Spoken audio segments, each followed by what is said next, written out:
আসসালামু আলাইকুম। এখন ভালো আছেন না? আজ এই চিংড়ি মাছ রান্না করছুম, কিভাবে রান্না করে আইয়েন ওনারা দেখাই। ওনারা চার চার মতো করে রান্না করে না, কিভাবে রান্না করি কেন দেখাই ওনারা।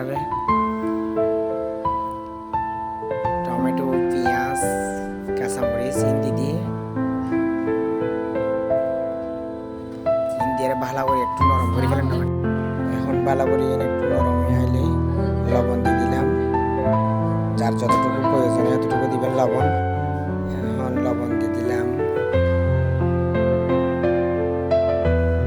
ওনারা টেস্ট করে চেক করেন অবশ্যই, ওনারা তো রান্না করেন বেকুনি আর তেমন কিছু ইউজও করি।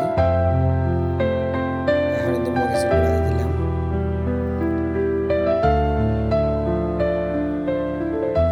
আসলে ধরতে গেলে আসলে ঘরোয়া রান্নার মতন একদম একজ্যাক্টলি ঘরোয়া রান্না ধরতে পারেন ওনারা। হলুদ দিয়ে দিলাম।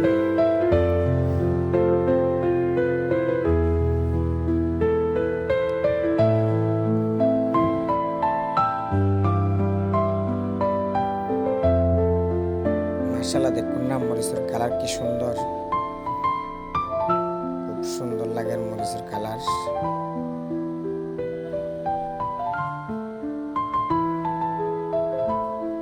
আমি আবার চিংড়িরে সিদ্ধ করে পানি ফেলে দিই, কিনলে মানে কোনো ধরনের গেতা গিলিয়ে যাবে। এখন তো বাজারের মধ্যে জেলি টেলি বহুত রকমের জিনিস দিতে হয় মানুষে। মাশাআল্লাহ, দেখুন না একটু করে পানি দিলাম, পানি দিয়ে ভালো করে ওয়ানোর পরে ধনিয়া পাতা দিই। যাই হোক, ওনারা ভালো লাগে চাইলে ভিডিও সাবস্ক্রাইব করবেন, লাইক দিবেন, কমেন্ট করিবেন বেশি বেশি। আসলে তেমন একটা নজানিও কিছু এখন ব্লগ বানানো কিছু না, যে না দিয়ে ভিডিও সারিবার চেষ্টা করি আর কি।